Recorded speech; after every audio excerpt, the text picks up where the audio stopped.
é um bocado estranho estar a falar para uma plateia quase vazia, mas espero mesmo em Deus que todos se encontrem bem neste momento mais complicado e espero que se possam todos juntar connosco em comunhão com o Espírito para podermos juntos louvar e agradecer a Deus esta manhã. Como podem reparar, hoje é o terceiro domingo deste mês, portanto vai ser mais um culto dirigido pelos jovens e vamos continuar nos nossos estudos de Colossenses. Hoje o nosso querido irmão de Eiras, Daniel Silva, vai trazer a mensagem e vamos continuar aquilo que temos vindo a fazer ao longo destes últimos anos, deste último ano e pouco, que é estudar a Carta aos Colossenses nestes cultos. Mas antes de ouvirmos mais sobre esta carta, queria que se juntassem connosco num momento de louvor e adoração ao nosso Deus e vamos fazê-lo cantando o coro Olhe em Tudo, e eu queria pedir aos músicos que possam ficar de pé e vamos cantar este coro juntos.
Estávamos de pé, eu ia pedir à irmã Maria do Carmo que nos pudesse dirigir uma palavra de oração.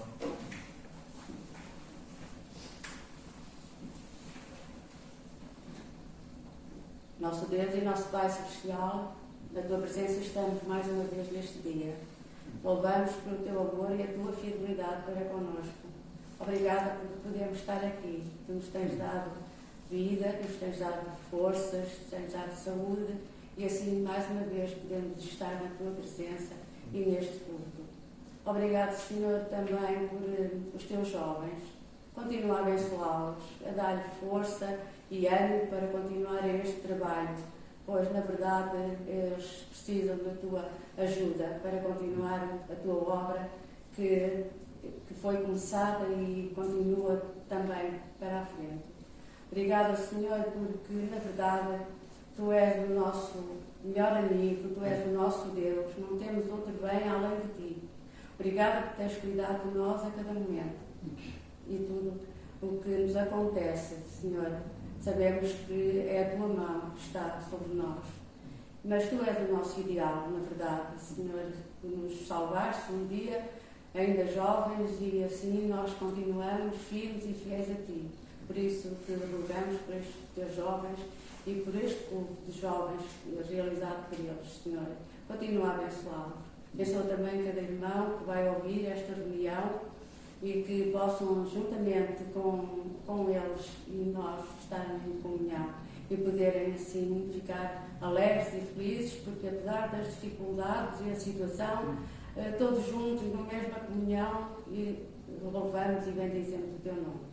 Abençoa também o Teu servo que tens preparado para esta reunião, Senhor. Unge com o poder do Teu Santo Espírito, para que ele possa, na verdade, continuar esta palavra e assim nós possamos compreender melhor o que tens também preparado para nós e para cada um de nós. Aceita a nossa gratidão. Fica connosco no resto desta reunião. Entregamos ao Teu cuidado, agradecidos, no precioso nome do Senhor Jesus. Amém. Podem sentar. Realmente é muito maravilhoso nós podermos afirmar que mesmo mediante estas circunstâncias todas que estamos a viver, podemos e devemos ser o povo mais alegre à face da terra. Eu já pensei nisto algumas vezes e creio que os irmãos também, mas nós, por muito que as circunstâncias nos afundem, nos abafem, podemos sempre ter aquela segurança inabalável que não vacila, que não falha, mesmo quando nós falhamos, e isso dá um encorajamento incrível, tanto em situações de mais aperto, como em situações também de maior alegria. Podemos ter sempre Deus em quem confiar, e isso dá uma alegria e uma segurança inabalável. E isto aqui é possível, esta nossa confiança em Deus, este nosso relacionamento que nós podemos ter com Deus, por causa da obra que Jesus fez. Nós não podíamos chegar lá pelos nossos próprios meios. Nós não conseguíamos cumprir a lei toda. Nós não conseguíamos, com as nossas ofertas, oferecer um centésimo, um milésimo de aquilo que seria preciso, não é? Mas Jesus veio e viveu a vida que nós não conseguíamos viver. E morreu a morte que nós merecíamos, mas também não conseguimos suportar. E por causa disto, por causa desta obra que, dita assim por palavras, parece tão simples, mas é tão profunda e que toca tanto a cada um de nós, é por causa disto que nós podemos ter esta segurança em Deus. É por causa disto que nós podemos chamar a Deus de Pai. E é uma bênção enorme poder relembrarmos disto e podermos também viver isto. E o meu desafio para mim e para todos aqueles que nos estão a ouvir é que nós nos lembremos disto diariamente e que isso seja também um motor e um encorajamento para nós sermos cada vez mais parecidos com Jesus e cada vez investirmos mais no nosso relacionamento com Jesus. Claro que nós somos seres que falhamos, vamos ter falhas, eu tenho falhas, todos têm falhas, mas pedindo a Deus, Ele vai nos ajudar e isso é algo incrível. E é sobre isso que nós vamos cantar no coro que vamos cantar a seguir. A letra fala sobre a obra que Cristo fez na cruz e eu posso pedir aos músicos para ficarem de pé já. E também queria que todos cantassem focados na letra e mesmo ver que esta mensagem da cruz, esta aquele evento histórico que aconteceu mudou e muda as nossas vidas diariamente. Então vamos todos entoar juntos o poder da cruz.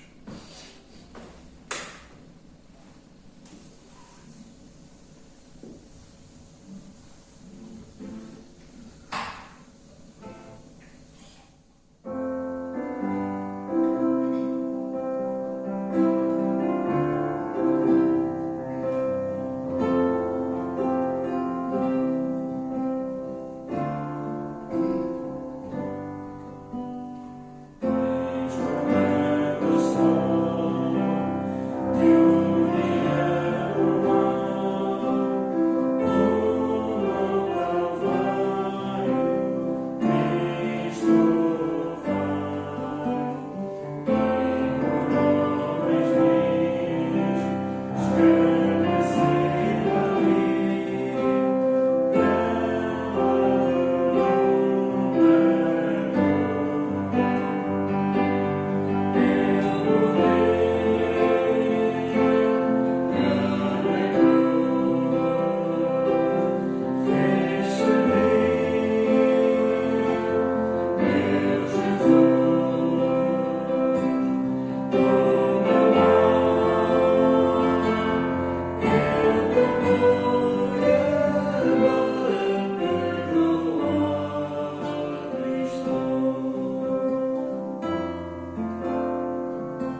podem sentar. É realmente incrível podermos todos juntos, na comunhão do Espírito, podermos relembrar-nos destas verdades e podermos louvar a Deus por esta dádiva incrível. De anúncios, penso que não há nada de diferente a anunciar.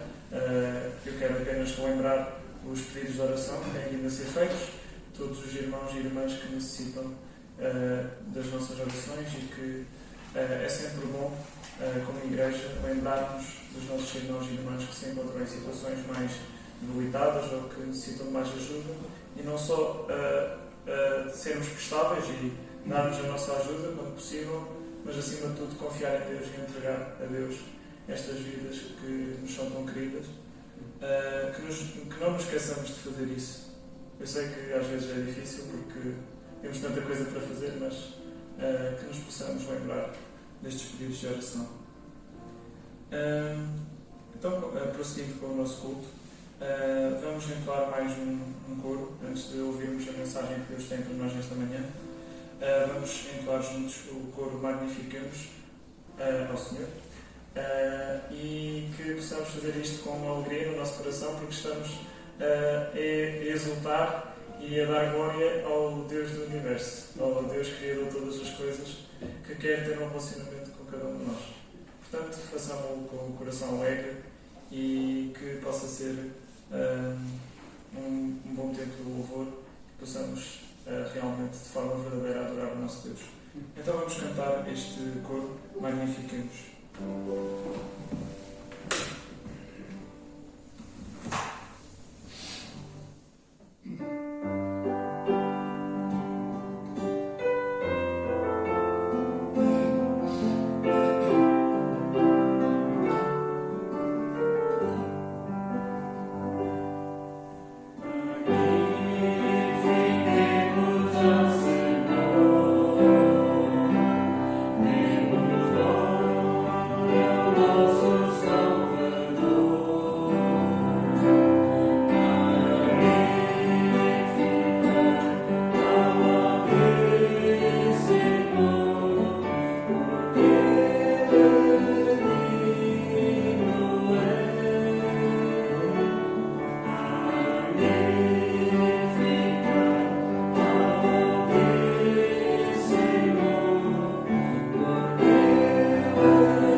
Chegou agora a altura de ouvirmos a mensagem que Deus tem para nós.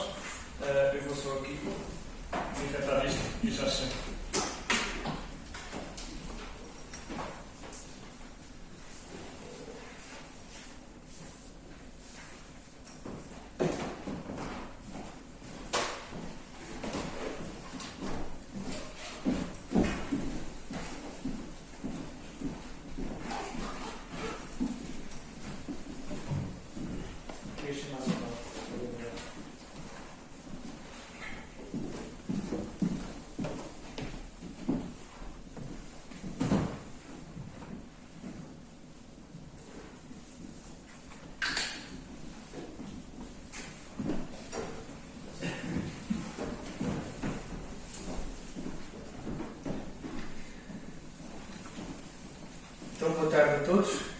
graça e a paz de Cristo, ou boa tarde, ou bom dia, onde quer que estejam, que realmente a paz do Senhor possa inundar os nossos corações e também tocar e moldar as nossas vidas. E realmente as nossas vidas precisam ser moldadas, sobretudo numa área muito sensível, que é o nosso relacionamento. O relacionamento entre pessoas pode muitas vezes e é complexo. Uma vez que nem todos os dias nós temos ou mesmo a paciência ou mesmo a resiliência, seja por cansaço, seja por frustrações, seja porque o dia do trabalho nem sempre corre bem como nós queremos. E às vezes, quando estamos fisicamente em baixo, emocionalmente torna-se mais difícil nós gerirmos as nossas emoções. Então, vocês têm seguido a carta de Colossenses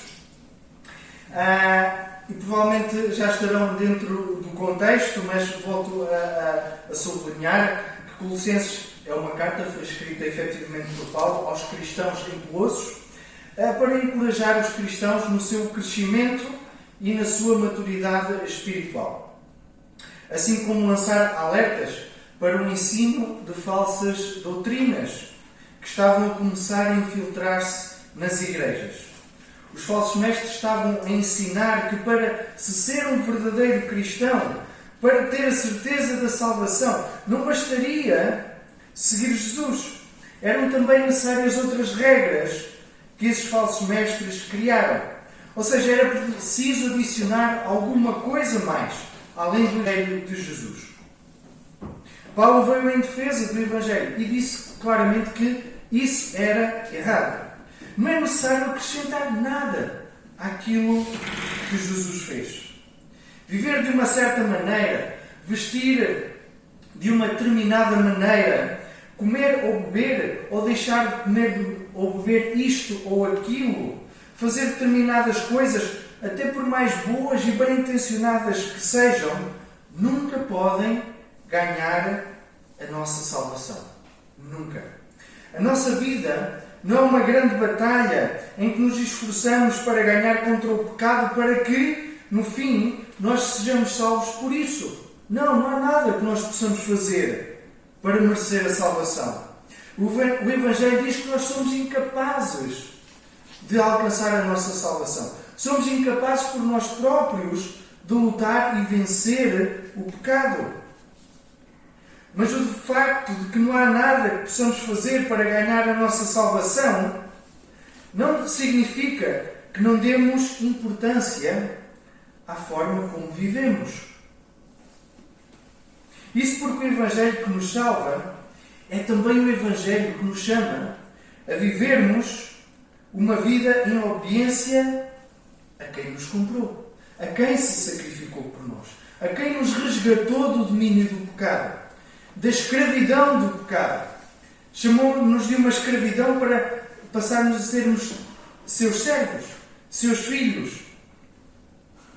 Nós fomos comprados por um alto preço, tão alto que mais ninguém nos podia ter comprado, apenas Jesus. O preço foi o sangue e a vida inocente e imaculada de Jesus, dado por Ele mesmo, de uma forma voluntária, abnegada, em obediência a Deus Pai, em nossa substituição naquela cruz, a fim de sermos tornados e depois chamados seus filhos, a fim de abrir um novo caminho, um caminho de relacionamento restaurado entre Deus Santo e homem pecador. Então nós somos desafiados a viver uma vida, uma nova vida, porque já não pertencemos a nós próprios, mas a Deus. E porque pertencemos a Ele, a nossa vida deve ser para lhe agradar. Não forçadamente, não por obrigação, mas como forma de alegria e de gratidão por tão grande salvação. Então, agora é isso que se espera de nós. Lutar contra o pecado, sim, não como forma de garantir a nossa salvação, mas como forma de gratidão, como forma de serviço e obediência ao Senhor. Então lutamos por santidade. Lutamos não para ser salvos, mas lutamos porque nós já somos salvos. E esta é a motivação. Este é o intuito de nos recusarmos a vergar à influência e à ação do pecado nas nossas vidas. Então, vamos ver algumas coisas que são consequentes da apropriação da mensagem do Evangelho. Vamos ver de que forma os princípios do Evangelho se materializam em ações. Então, toda e qualquer ação, tudo aquilo que nós fazemos, a forma como nós agimos, é a materialização, é a efetivação de uma motivação primária. Eu como porque tenho fome. Eu bebo porque tenho sede. Eu durmo porque tenho sono e necessito de descanso. Eu trabalho porque preciso de sustento. O nosso comportamento é sempre motivado por alguma coisa. Então a nossa luta contra o pecado, o nosso crescimento e maturidade espiritual são motivados por aquilo que Jesus fez por nós e por nós querermos agradá-lo, vivendo vidas que possam refletir Jesus nas nossas vidas. Que os outros possam olhar para nós e possam ver Cristo refletido nas nossas vidas. A nossa motivação ou razão para a ação está nisto, que a nossa vida possa espelhar mais a Jesus Cristo aos outros, a fim de sermos usados para o louvor e glória de Deus e a expansão do seu reino. Este é um propósito. E tudo isso porquê? Porque nós fomos salvos. Quero convidar-vos então a continuarmos em Colossenses. Vamos ler Colossenses 3, 18 e até ao capítulo 4 e versículo 1.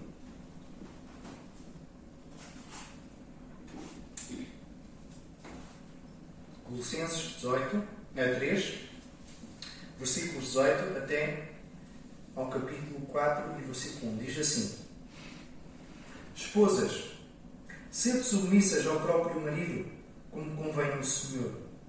Maridos, amai a vossa esposa e não a trateis com amargura. Filhos, em tudo obedecei aos vossos pais, pois fazê-lo é grato diante do Senhor. Pais, não irriteis os vossos filhos, para que não fiquem desanimados. Servos, obedecei em tudo ao vosso Senhor, segundo a carne, não servindo apenas sob vigilância, visando tão somente agradar homens, mas em singeleza de coração, temendo ao Senhor. Tudo quanto fizerdes, fazei-o de todo o coração, como para o Senhor, e não para homens, cientes de que recebereis do Senhor a recompensa da herança. A Cristo, o Senhor, é que estáis servindo. Pois aquele que faz injustiça receberá em troco a injustiça feita, e nisto não há exceção de pessoas. Senhores, tratai os servos com justiça e com equidade, certos de que também vós tendes Senhor no céu. Até aqui a palavra do Senhor, e vou só ter uma palavra de oração. Vamos então orar. Pai Santo, Deus amado, querido Salvador, nós neste dia nós queremos Te honrar e glorificar. Estamos gratos pela liberdade que nós temos de abrir a Tua palavra, de olhar para ela e de a estudar, Senhor. Dá-nos entendimento para realmente a compreender e dá-nos força para a aplicar às nossas vidas. A Ti seja dada, pois, toda a honra e glória no nome de Jesus. Amém. Amém. Então, a passagem de hoje retrata a ação que provém da razão para essa ação, que está nos versículos anteriores. Provavelmente já terão estudado anteriormente os versículos anteriores. Tem sido, penso que, um estudo sequencial, correto? Logo já terão abordado anteriormente. Talvez há um mês atrás? Provavelmente sim. Mas deixem-me rever brevemente alguns pontos da passagem anterior, no sentido de dar uma introdução, uma contextualização ao que nós acabámos de ler. Então, a passagem anterior fala da razão para a ação, que é porque nós já fomos e somos salvos. Então agora que nós já fomos e somos salvos, o que é que se espera de nós? O que é que se espera de nós? E a razão para a ação está no capítulo 3 e versículo 5, que diz: fazei, pois, morrer a vossa natureza terrena. Fazei, pois, morrer a vossa velha natureza terrena. Ou seja, deixando a nossa velha natureza. Digamos, é como tirar a nossa roupa antiga, a nossa roupa velha, a nossa roupa suja, abandonando-a, deixando-a para trás e vestirmos novas roupas. E andarmos em conformidade com essas roupas. Eu estou aqui hoje no vosso meio e não estou de pijama. Seria estranho estar aqui de pijama. Mas não estou. Deixei essa velha roupa para vestir uma nova roupa. Porque estou com uma nova ação aqui. Então, abandonar, deixar para trás. E depois, uma outra razão para a ação está no versículo 17 e no capítulo 3, que diz: tudo quanto fizermos, que é precisamente o versículo antes da passagem de hoje, e tudo quanto fizerdes, seja em palavra, seja em ação, fazei-o em nome do Senhor Jesus, dando por Ele graças a Deus. Tudo quanto fizermos, seja em ação ou seja em palavra, que seja em nome do Senhor Jesus, dando graças a Deus por isso. Estas são as nossas razões para a ação. Agir consistentemente com o que Cristo é e com o que Ele quer de nós.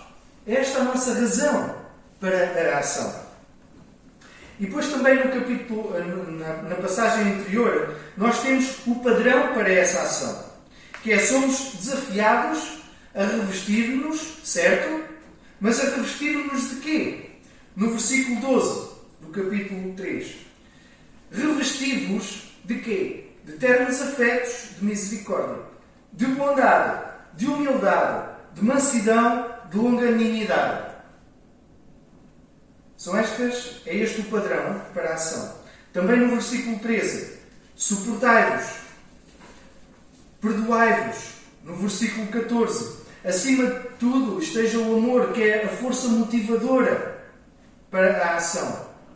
No versículo 15. A paz de Cristo. Também no versículo 15. Sede agradecidos. E também a palavra de Cristo, que está no versículo 16, que a palavra de Cristo habite em vós ricamente. Ou seja, a palavra de Cristo como habitação própria e permanente. Não como a habitação de férias. Ou como a habitação de fim de semana. Não. Que a palavra de Cristo habite em vós. Ou seja, para ela estar connosco dia a dia, para nos servir de instrução e de aconselhamento. E por fim, louvando a Deus. É este o nosso padrão para a ação. E então, na passagem de hoje, nós entramos na ação propriamente dita. É mais fácil partir para uma ação mais correta quando nós temos os princípios para essa ação bem interiorizados. Como em qualquer curso técnico-prático, temos a componente teórica. E depois, para a complementar, temos a componente prática. Pois bem, os versículos anteriores eram uma componente teórica. Temos a razão para a ação e o padrão para essa ação. E hoje temos a ação em si, concretizada, de forma prática. Vejam que esta passagem aponta para o Senhor. E esta ação desenvolve-se e desenrola-se com um foco muito, muito concreto, que é no Senhor. No versículo 18, como convém no Senhor. No versículo 20, diante do Senhor. No versículo 22, temendo ao Senhor. No versículo 23, para o Senhor. Então toda esta ação desenrola-se com um foco bem esclarecido, que é tudo desenvolvido e desenrolado a partir do Senhor. Esta passagem é muito focada em relacionamentos e na interação e reciprocidade desses relacionamentos. Do tipo, tudo o que eu te dou, tu me dás a mim. No caso desta passagem, é exposto de forma prática e de forma ativa o que é expectável no relacionamento do novo ser humano. Este novo ser humano que foi revestido com outro ser humano, baseado na razão para a ação e no padrão para essa ação. E vemos uma abordagem aos relacionamentos do particular entre homem e mulher para o mais geral, entre empregado e patrão. Do intimista para o social, do nuclear para o periférico, de dentro para fora das nossas vidas. Então, isto começa desde logo por ser uma referência para as nossas prioridades.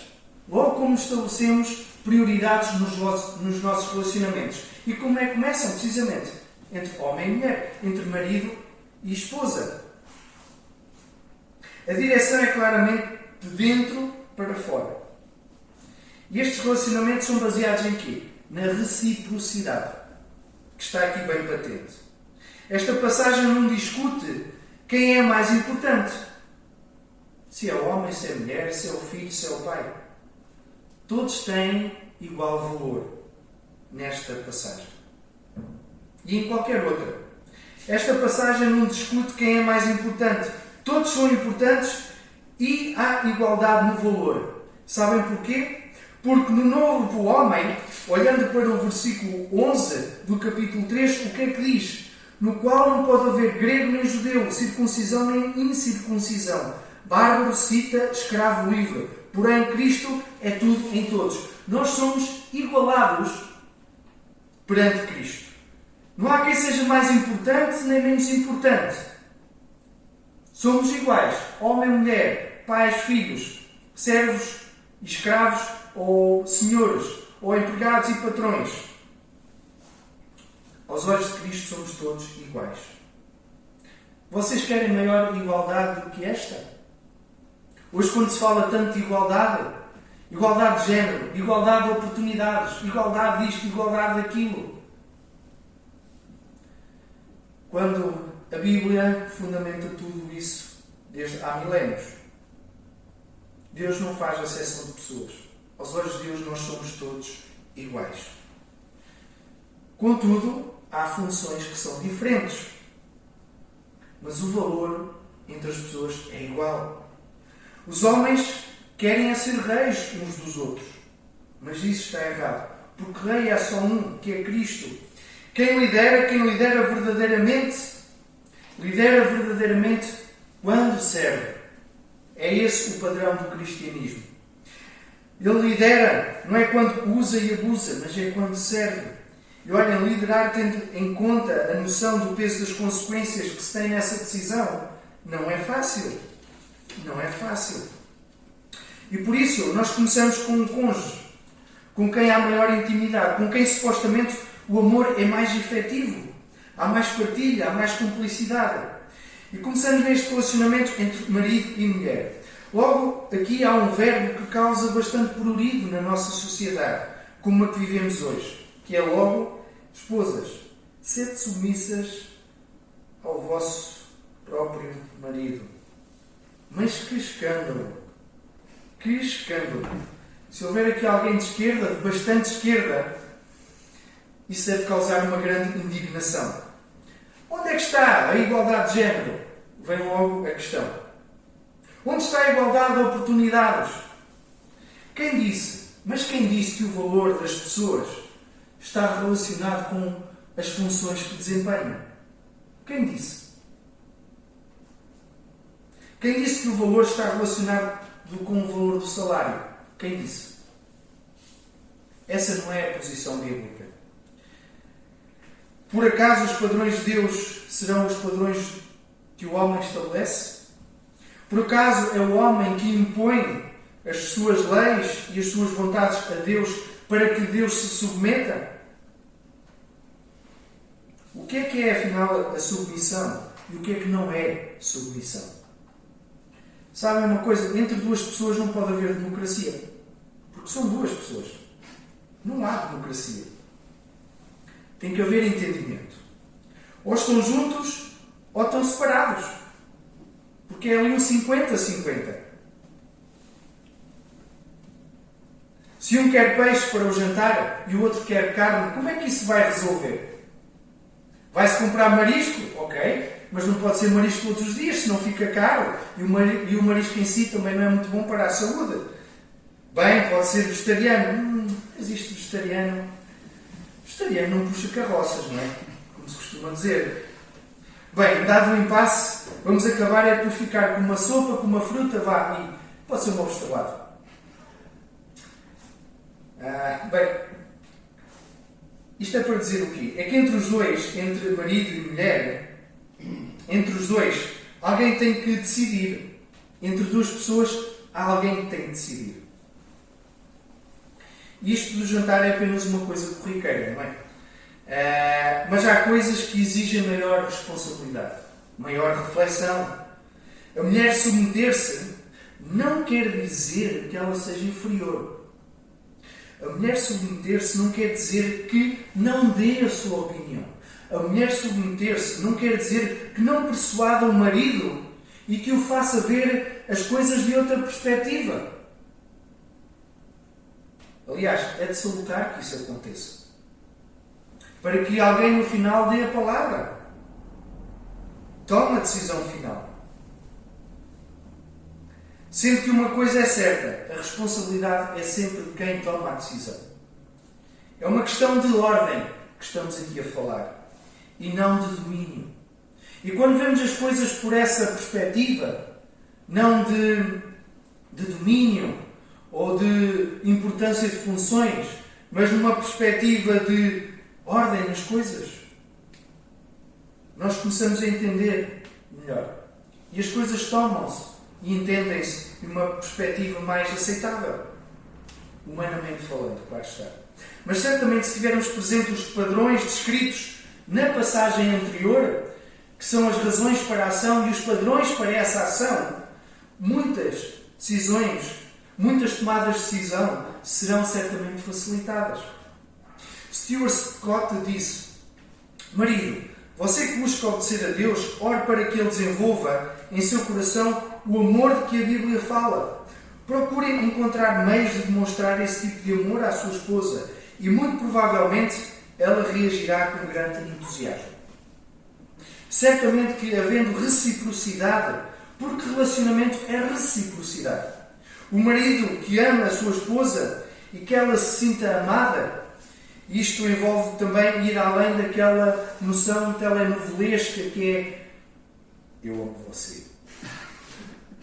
É ir além disto. É ir para o amor prático que se pratica no dia a dia. Certamente ela vai submeter-se naturalmente.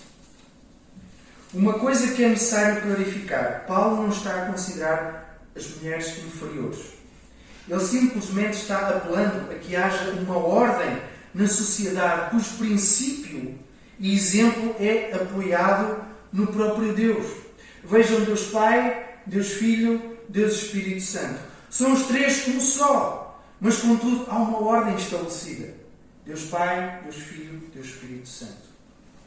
Então que as mulheres são lembradas a ser submissas, como também os homens são lembrados da sua própria responsabilidade. Que qual é?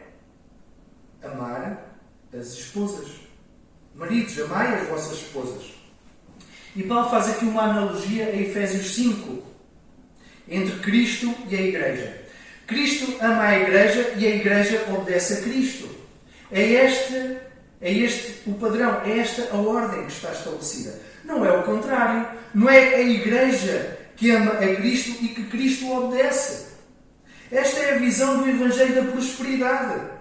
E se calhar das demais religiões cuja salvação está baseada nas obras que eu faço. E dessa forma, porque eu fiz desta maneira, eu posso impor a Deus a minha própria vontade, como que se Deus fosse o nosso servo.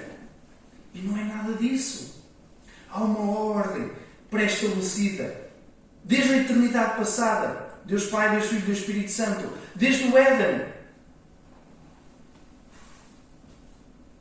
Mas o problema é que o amor dos maridos não é perfeito.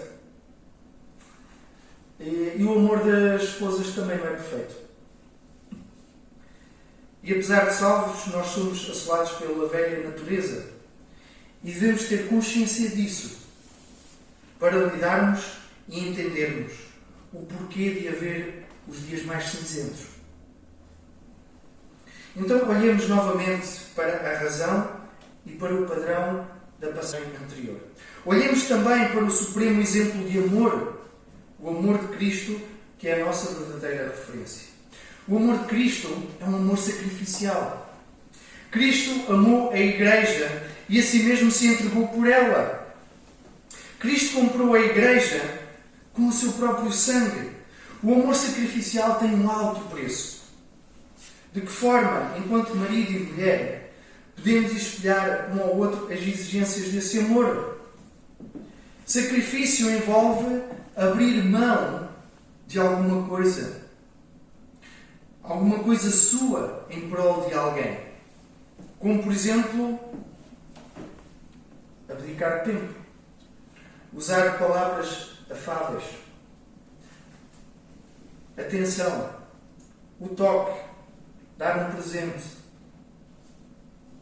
Isso envolve deixar alguma comodidade. Stuart Scott, novamente, no livro O Marido Exemplar, que há em inglês, disse que sacrifício é transferir todos os pensamentos e ações para a pessoa amada. Olha, Cristo fez isto. Cristo transferiu todo o seu ser para esta humanidade, para todos nós. Que tipo de ações nós estamos dispostos a desenvolver no sentido de abandonar a nossa comodidade individual em prol do nosso cônjuge? Levar o lixo à rua, lavar a louça, ajudar na limpeza da casa, ir às compras, fazer ou encomendar uma refeição, sei lá. Depende da dinâmica de cada família, cada um saberá a forma como pode agradar ao seu cônjuge. Então assim poderá haver reciprocidade. O amor traz submissão e a submissão traz amor. Agora a pergunta que fica, tendo em conta o teu contexto lá em casa, o teu contexto de casal, quais são as ações que vocês podem desenvolver de forma a demonstrar esta reciprocidade no vosso amor, no vosso compromisso? De que maneira isso pode ser feito a ponto do Senhor ser glorificado? Porque vejam, fazei em nome do Senhor Jesus, dando por ele graças a Deus Pai, tudo quanto vossos fizerdes. Certamente, no final disso tudo, a problemática que a palavra submissão levanta ficará certamente muito mais diluída. Passando agora para o relacionamento pais-filhos. Filhos, em tudo obedecei a vossos pais, pois fazê-lo é grato diante do Senhor. Pais, não irriteis os vossos filhos para que não fiquem desanimados. Sabem, desde o pecado no Éden, que vivemos relacionamentos quebrados e com grande risco e muito potencial para serem quebrados. A Bíblia está recheada disso. Então, quando nós olhamos para relacionamentos de pais e filhos e entre irmãos, exemplos não faltam na Bíblia. Vemos isso logo nos patriarcas.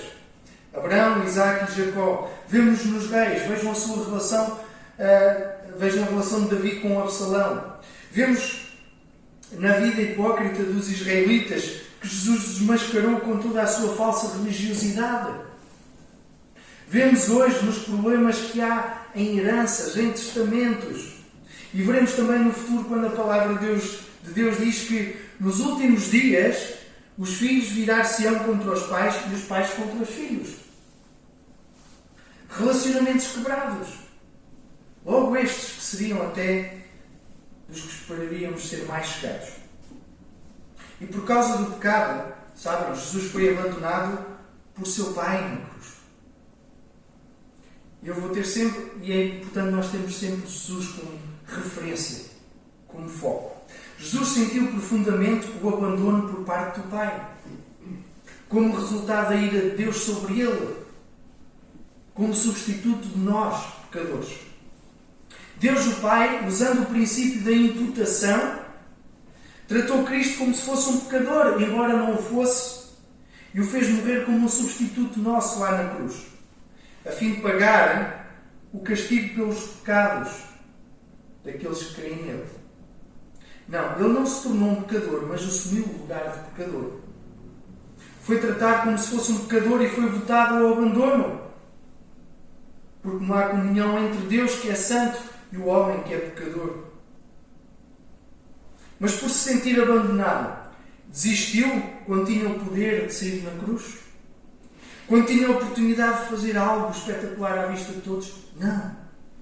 Em submissão, ele obedeceu até à morte. Hoje há situações em que pais abusam sexualmente dos filhos, usam violência doméstica, filhos que são sujeitos à embriaguez dos seus pais. Por falo de pais, é pais e mães. Traição, prostituição. Como podem estes pais ser honrados pelos filhos? Como podem ser honrados pelos filhos? Não me cabe a mim dar a resposta que cada um deve ter. Limito-me apenas a apontar para Jesus como exemplo do Filho perfeito, que foi abandonado numa cruz para dar oportunidade de perdão e de restauração. Ele que abriu o caminho para pensarmos que, mesmo havendo amargura no passado, mesmo que o relacionamento não seja possível pelo trauma causado, não sendo assim possível honrar os pais com o nosso relacionamento ou afeto, é possível honrá-los, não deixando que passem fome e que tenham as condições mínimas de dignidade e de conforto. Porque afinal, se nós pensarmos bem, nós fazemos também coisas que merecem o castigo de Deus. Afinal, através de Jesus, todos estão ao alcance desse perdão. E é por causa da sua encarnação, que ele viveu numa família normal, com pai, mãe e irmãos, que podemos ter a certeza de que ele experimentou cada tentação e dificuldade que nós enfrentamos, cada dilema. É por causa da vida dele sem pecado, o Filho de Deus, o Filho do homem perfeito, que a sua maneira como amou, da mesma maneira como amou o seu Pai Celeste, também a sua família perfeitamente, cada um de nós tem acesso à presença de Deus como um filho, perdoado e justificado. É por causa da sua morte na cruz que ele pagou o preço dos teus e dos meus pecados.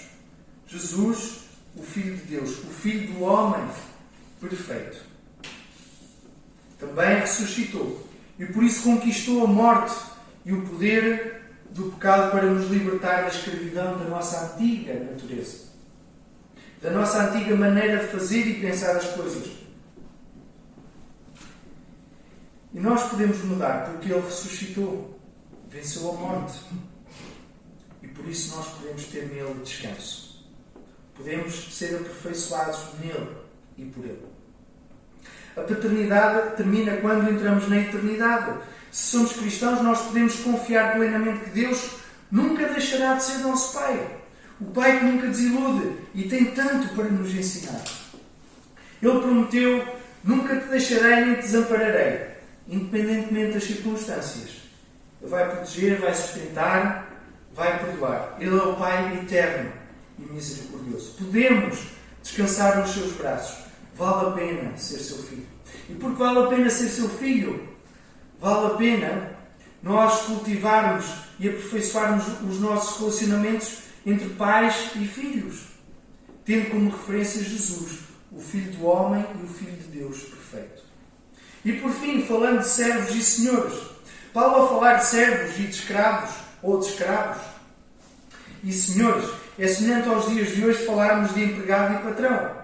Paulo, de forma prática, fala também deste tipo de relacionamento. Embora sendo mais periférico nos nossos relacionamentos, não deixa de ser importante na forma como nós lidamos com isso.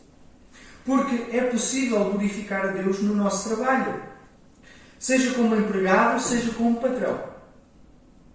Afinal, nós passamos cerca de um terço da nossa vida adulta ativa no nosso trabalho.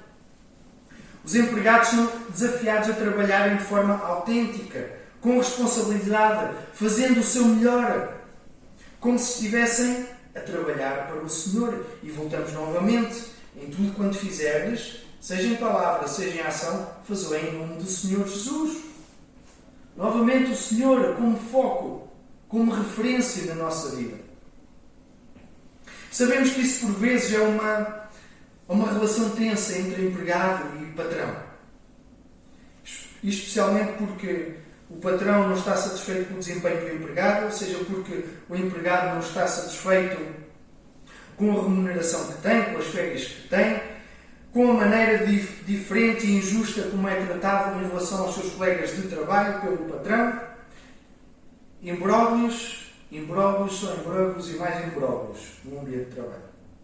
A gestão de pessoas é por vezes muito difícil. Como podemos nós, cristãos, estar no nosso local de trabalho, seja no papel de empregado, seja no papel de patrão, como é que nós podemos agir? E voltamos novamente às razões e aos padrões para a ação. Fazer como para o Senhor e não para os homens. Quer isto dizer que nós glorificamos a Deus quando fazemos o melhor que podemos, quando nós somos representantes do Senhor. Portanto, fazemos o melhor que podemos, nós servimos o Senhor e não aos homens, por isso nós fazemos o melhor que podemos. Nós somos o exemplo vivo do Salvador ressurreto, quando fazemos o melhor que conseguimos e podemos. Nós suprimos as necessidades da nossa família, quando nós fazemos o melhor que podemos.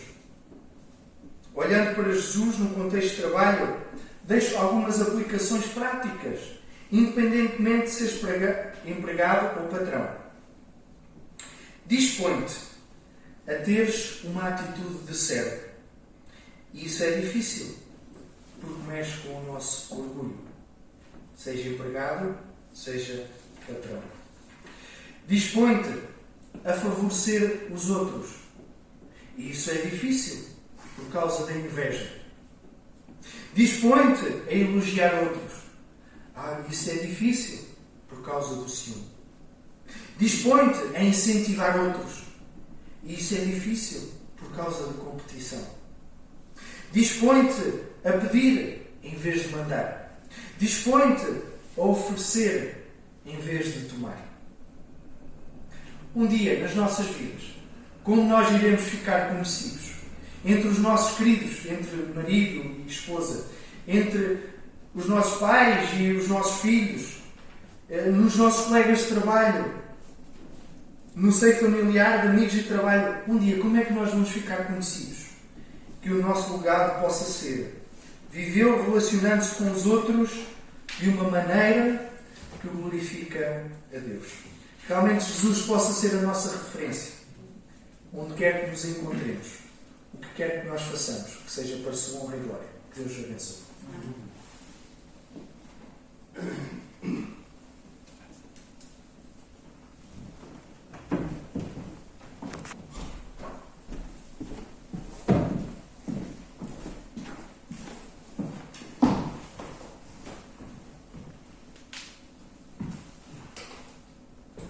Estamos muito gratos pela mensagem que ouvimos e que possa ser uma constante na nossa vida, lembrarmos de, em tudo o que nós fazemos, glorificarmos o nome de Deus.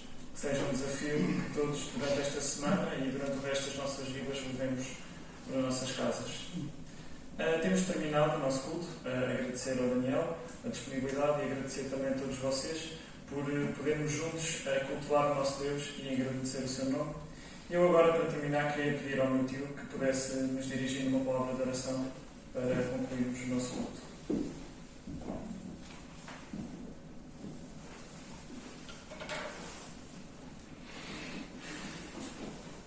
Nosso bendito Deus e Pai celestial, é com grato gozo e alegria que nos dirigimos a Ti em adoração, louvor, gratidão, por mais uma vez estar na Tua divina presença. Agradecidos por aquilo que já Tens feito nas nossas vidas, por aquilo que realmente efetuaste por cada um de nós na cruz do Calvário. Te louvamos porque és de facto um Deus maravilhoso, um Deus de amor, um Deus de misericórdia. E é este Deus que nós queremos adorar e exaltar, porque não temos outro além de Ti. E nesta manhã gratos estamos, porque mais uma vez tivemos o privilégio de ouvir a Tua palavra. Obrigado por ela, pelos conselhos que ela tem dia a dia para cada um de nós.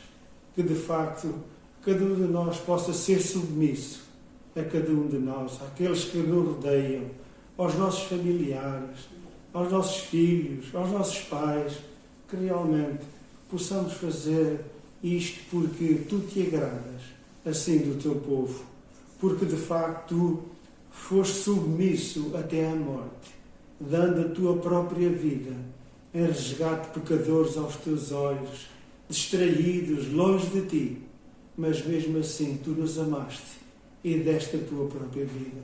Obrigado por aquilo que realmente tivemos o privilégio de ouvir esta manhã e que aqueles que vão ouvir este vídeo também possam glorificar o Teu nome, ouvindo a Tua palavra, ouvindo também estes conselhos que nela estão escritos.